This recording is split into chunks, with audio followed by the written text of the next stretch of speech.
யோவான் எந்த ஆற்றை அடுத்துள்ள பகுதிகளில் போதித்தார்? யோர்தான் ஆற்றை அடுத்துள்ள பகுதிகளில். யோவானை பற்றி முன்னறிவித்த இறைவாக்கினர் யார்? எசாயா. ஆண்டவருக்காக வழியை ஆயத்தமாக்குங்கள் என்ற வார்த்தை எங்கே எழுதப்பட்டுள்ளது? எசாயா இறைவாக்கினர் நூலில். பள்ளத்தாக்குகள் எல்லாம் என்ன செய்யப்படும் என கூறப்படுகிறது? நிரப்பப்படும். மலைகளும் குன்றுகளும் என்ன செய்யப்படும்? தாழ்த்தப்படும். கோணலானவை எவ்வாறு மாற்றப்படும்?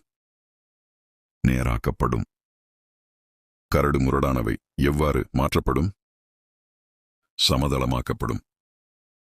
கடவுள் அருளும் மீட்பை காண்பவர்கள் யார்? மனிதர் அனைவரும். யோவான் மக்களை எவ்வாறு அழைத்தார்? விரியன் பாம்பு குட்டிகளே என்று.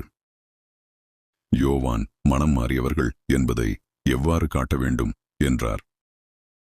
அதற்கேற்ற செயல்களால் காட்ட வேண்டும் என்றார்.